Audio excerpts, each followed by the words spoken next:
ಯೇಸು ಕ್ರಿಸ್ತನ ಜನ್ಮದಿನವಾದ ಕ್ರಿಸ್ಮಸ್ ಹಬ್ಬವನ್ನು ಬುಧವಾರ ಕಾರವಾರದಲ್ಲಿ ಸಂಭ್ರಮ ಸಡಗರದಿಂದ ಆಚರಿಸಲಾಯಿತು. ವಿವಿಧ ಚರ್ಚ್ಗಳಲ್ಲಿ ಮಂಗಳವಾರ ಮಧ್ಯರಾತ್ರಿ ವಿಶೇಷ ಪ್ರಾರ್ಥನೆ ಸಲ್ಲಿಸಲಾಯಿತು. ಕಾರವಾರದ ಹೈ ಚರ್ಚ್, ಕ್ಯಾಥಡ್ರಲ್ ಚರ್ಚ್ ಸೇರಿದಂತೆ ಗ್ರಾಮೀಣ ಪ್ರದೇಶಗಳಾದ ಬಿಣಗ, ಹಳಗ, ಮಲ್ಲಾಪುರ, ಅಮದಳ್ಳಿ ಇನ್ನಿತರ ಕಡೆಗಳಲ್ಲಿ ಕ್ರಿಸ್ಮಸ್ ಹಬ್ಬವನ್ನು ಕ್ರೈಸ್ತ ಸಮುದಾಯದವರು ಆಚರಿಸಿದರು. ಚರ್ಚ್ ಅನ್ನು ಹಾಗೂ ಮನೆಗಳನ್ನು ವಿದ್ಯುತ್ ದೀಪಗಳಿಂದ ಸಿಂಗರಿಸಿದ್ದು ಕಣ್ಮನ ಸೆಳೆಯುತ್ತಿತ್ತು. ಚರ್ಚ್ ಹಾಗೂ ಹಲವು ಮನೆಗಳೆದುರು ಯೇಸುವಿನ ಜನನದ ಬಗ್ಗೆ ತಿಳಿಸುವ ಗೋದಲಿ ನಿರ್ಮಿಸಲಾಗಿತ್ತು.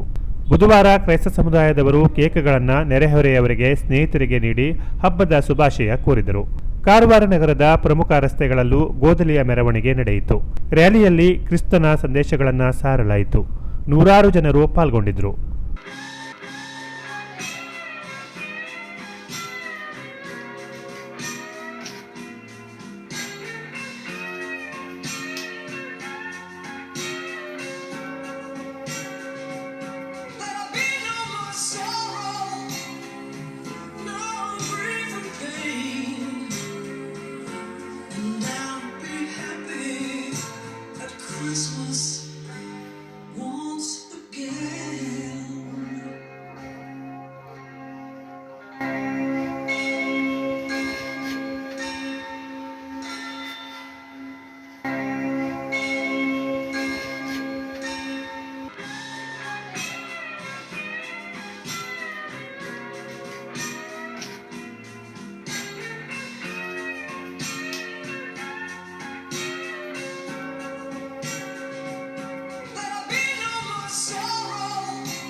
ಆತ್ಮೀಯ ಬಂಧು ಬಾಂಧವರೇ, ದೇವರು ಆಡುವ ಭಾಷೆ ಏಕೈಕ ಭಾಷೆ, ಅದೇ ಪ್ರೀತಿಯ ಭಾಷೆ.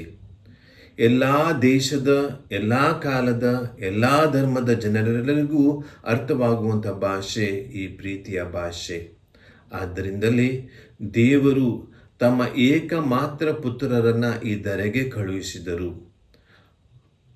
ಅವರ ಜಯಂತಿಯನ್ನು ನಾವೆಲ್ಲರೂ ಆಚರಿಸುವಾಗ ತಮಗೆಲ್ಲರಿಗೂ ಶಾಂತಿಯ, ಪ್ರೀತಿಯ ಸಂದೇಶವನ್ನು ಕೊಡಲು ನಾನು ಇಚ್ಛಿಸುತ್ತೇನೆ.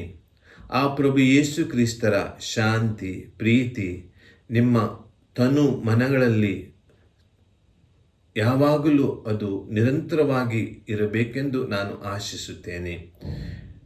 ತಮಗೆಲ್ಲರಿಗೂ ಕ್ರಿಸ್ತ ಜಯಂತಿಯ ಶುಭಾಶಯಗಳು ಮತ್ತು ಹೊಸ ವರ್ಷದ ಶುಭಾಶಯಗಳು.